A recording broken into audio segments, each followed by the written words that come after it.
Welcome to the Blueprints to Buildings podcast. I'm your host, Glen Palmer, and on this show, we interview the movers and shakers in the world of property development and real estate. Now, this show is supported by something few developers have quietly been using to get their projects funded and sold faster without touching traditional 3D models. It's early, it's clever, and it's changing how people see off-plan property. I'll leave it there, but if you're curious, message me on LinkedIn at Glen Palmer Secure or check out the show notes below. Now, today on Blueprints to Buildings, I'm thrilled to welcome someone who has mastered the rare art of bridging the technical and the creative in construction. Tamara Aspelling isn't just a construction estimator and project manager with over 25 years boots on the ground experience. She's a published author with Penguin Random House, a Google certified digital marketer specialist, and an innovative founder behind DrawAFence, a revolutionary online tool that is transforming how fence contractors create submittal-ready drawings. So, welcome very much, Tamara, for being on the show. It is an absolute pleasure for you to be here. And yeah, let's jump in, shall we? Yep, sounds good. So, uh, very first question. If time travel became a reality and you had a chance to go back in time to who you were when you first started your career, what advice would the person you are now tell your younger self? So I actually think there's two things that I would want to tell myself. The first one is you don't have to pick just one thing. It's okay to evolve and change because when first started in the industry, I absolutely loved estimating and project management and crunching numbers and scheduling things and all that sort of thing. Yeah. And along the way, I kind of fell into writing. And then I got involved in web development and I got involved in marketing and I got involved in all these other things. And I'm still using the skills that I learned as an estimator and project manager, but I've kind of adapted them into those other creative sort of marketing and branding and all those sorts of things. Yeah. And then the other thing I would want to tell myself about, especially in the construction world, is everything is marketing. Because so many people think that marketing is something you do, that it's like an event, and then you check it off the list and you're done. But really, every time you interact with anybody, it's marketing, it's branding, you're telling people what you do and how you do it and what they can expect from you. So Mhm. I wish people would stop seeing marketing as just this thing that you check off the list. And that's where you get your ideal perspective. I mean, you've gone into the marketing side of things. You understand first what construction needs and the marketing side of things. That to me is very, very unique, and a good quality to have, really, because you can see it in a different light that most people see. A lot of people see it as, oh, construction, this is how we build it, this is how we do, but they don't think about the other side of it, like the relationship building, like you said, Yeah. which is quite important as well. So you spent your career essentially being a translator between the technical world of construction and pretty much everybody else. Now, whether that is through writing, estimating documents, or now with obviously your company DrawAFence. So, in your 25 years in the industry, what do you think is the biggest communication breakdown that still plagues property development projects to this day? And why do you think it hasn't been solved yet? So I think it's actually just that there's two teams at work. So you've got the guys in the office that are using all the software that are like, crunching the numbers and doing the charts and the spreadsheets and whatever. And you've got the field crews. And they just want to get the job done and they just want to get things finished. And they don't see the value of paperwork and all those little things and, following the processes and stuff like that. So I think the problem isn't that we don't have enough software because we're getting more and more of that all the time.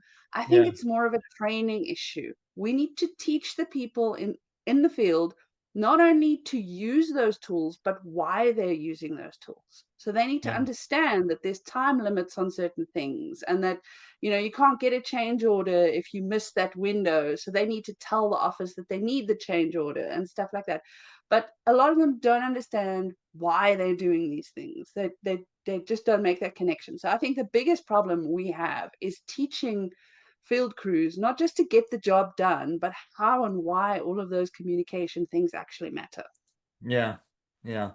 And it all boils down to communication is key, isn't it? Because at the end of the day, without, the proper communication, things get missed, uh, deadlines get missed, etc., etc. And without proper communication, you know, um, a small little issue can, especially in the construction industry, can mean a lot of money down the drain. So yeah, I Yeah.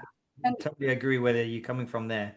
So draw offense yeah, is rather fascinating because you've taken something very niche, a fence and gate shop drawings, and pretty much democratized it. So walk me through the aha moment when you realized this was a problem worth solving. And more importantly, what resistance have you faced from traditionalists who might say, this is things we've always done it this way and blah blah blah. Why should it change now? So just talk us through that. How do you get through to those type of people? so I started in the fence industry 25 years ago, and I worked in big commercial fence companies and stuff like that. And over the years, on and off, all the time, I keep going back to fences. That's it. It happens. You fall into the industry and you just stay there.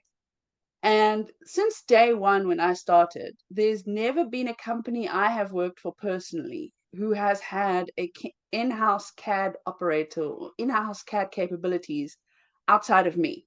It's Hmm. always just been me. That's not something that fence companies see as important because, it's like a maybe you need to do it for a bid, or maybe you need to do it at the end of the project for your closeout documentation or whatever, but it's not a day-to-day problem for them. Yeah, So, they're not going to hire somebody and pay them thousands of dollars a month to do drawings for them, but they still need them because the construction industry is evolving and all this digitization is happening, all the yeah, documentation processes are happening. So they're getting asked for that more and more and more. So I was actually going to start a custom CAD drawing business where I just, do pay me an hourly rate and I do your drawings for you and that's it. And I actually do that for a few companies for all the weird stuff. But I yeah. was I was using one of those like legal form generators one day, and because I'm also a web developer, I had this like light bulb moment where I was like, wait a minute, this thing works by inputting all this information, and then it pops out a legal form based on that. And Hmm. specs are basically the same thing, right? So there's so many combinations of variables that you can put in, Yeah. and based on those variables you need a specific drawing. So why can't we do that? And I think I had the prototype built in 2 or 3 days and it was Wow. working. And we went from like working prototype to launched in 3 months, and we had our first paying customers. And it's just been, we haven't really been focused as much on marketing as like, oh, I wonder if we can do that. Oh, yes, we Yeah. can. Like multi-sheet drawings and detail views and stuff from one form. So it's been quite an interesting sort of, you know, journey so far. I doff my cap, honestly. Wow. 3 months from inception to go live. That's phenomenal. That really is phenomenal. And well done. Kudos to you, Tamara. Jeez. Um, Wow. Here's something that I've been thinking about. So you've built a tool that makes technical drawings accessible to non-CAD users, which Mm, fundamentally changes how stakeholders can engage with a project component. Now, mm, with the world that we live in, it's full of 3D rendering. There's now the advancement of the metaverse where we can get digital twins that have taken that 3D renders just one step further. So, given your mm. experience with both writing and technical documentation, where do you see the sweet spot between highly detailed technical accuracy and stakeholder accessibility? And what stage of the project do you think the immersive 3D visualization becomes an essential rather than just a, nice to have? Oh, that's tricky because I think it really depends on the company that you're talking about. You know, sort of the big corporate contractors and property developers and stuff like that. They have Yeah. people that can do that stuff. It makes sense for them to, you know, during the design phase even do that so they can see if there's any issues and find conflicts and all that stuff. But I think for smaller companies that don't have those resources to put into that stuff, there's still such a big gap between the top end and the bottom end. And Yeah. I think companies really should find tools and solutions and things that work for them right now with the skills and the capabilities and stuff that they have. They don't have, it doesn't have to be perfect. Better is good, you know. And I think we'll all evolve over time. It's one of those things where we all gonna have to evolve because things are changing so much. Yeah. And you know, just start somewhere, and as you grow and as you scale and so on, you can add those things because it is also so difficult, especially even in smaller companies. Um, the time and the effort to onboard onto these things and the learning curves and all the other stuff, it takes away from what you're doing every day. So, Yeah. you know, the business, it's sort of a business case. Is the time and the pain and the effort and everything that you're putting into using these tools paying off in doing things faster and profits and so on? So you really got to, you know, not just jump on the bandwagon. Like everybody these days is all about AI and they all want to put AI on everything, you know. But does it actually move the needle? Does it actually Mhm. change things? Does it actually make it faster and more profitable? So you really got to think about that. Yeah. And don't get me wrong, I love AI and I love using AI. However, you have to learn how to use AI. So you have to weigh up, is this going to help me? Is this going to make it easier? If yes, should I invest my time in actually learning it?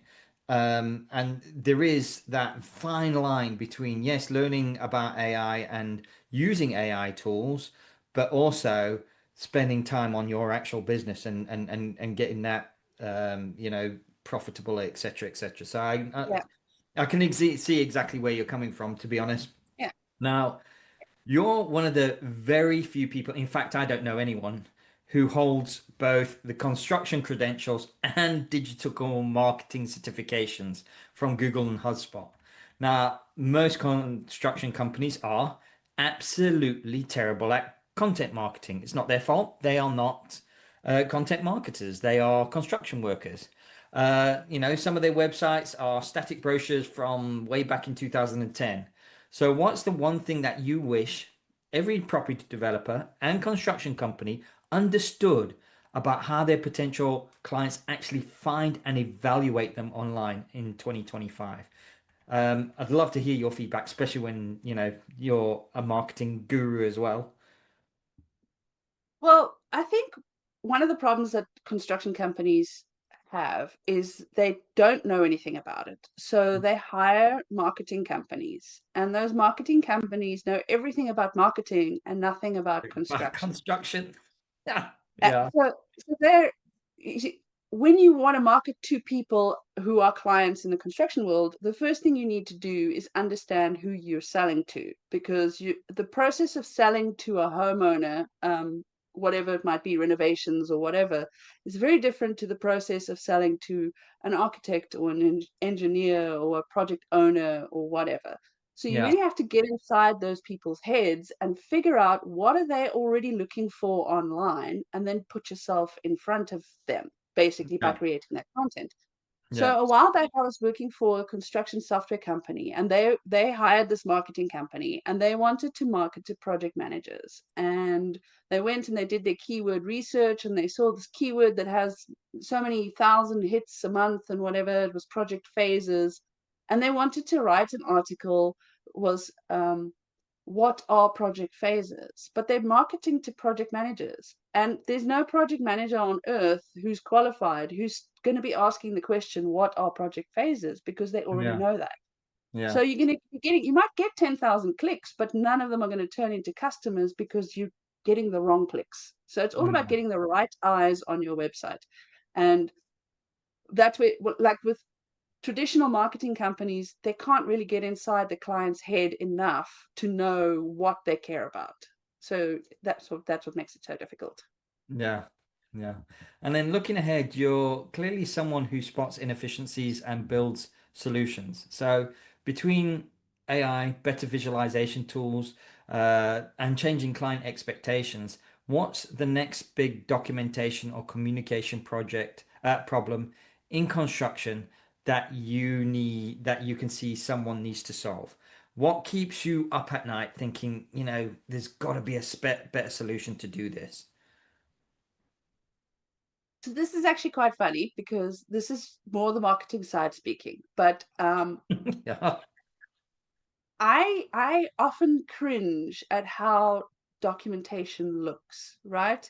They've got a form that they've photocopied sometime in 1985, and they've copied it again 25 times since then, and it's all fuzzy. And, somebody hand wrote another section at the bottom that's kind of like, just added on as an afterthought. And then they send those documents to their customers, and Mm, their customers look at those documents and think, holy cow, like this, what are these people doing? Why are they sending this out into the world? And I think, there's a lot of tools and stuff that do all these fancy things and whatever, but we need something simple that just, fixes the presentation problem. Because for this, especially for the smaller companies and for people who aren't using the Trimbles and the Procores of the world, mhm. something that just has consistent fonts and just makes sense and is laid out properly. And years ago I was involved in ISO 9000 sort of planning and implementation and stuff like that, and just getting people to understand documents and reversions and across the industry, so that we don't have to look at those really terrible, and even it's not even just an appearance thing. Yeah. The documentation is sort of the a record of everything that happens from day one till handover.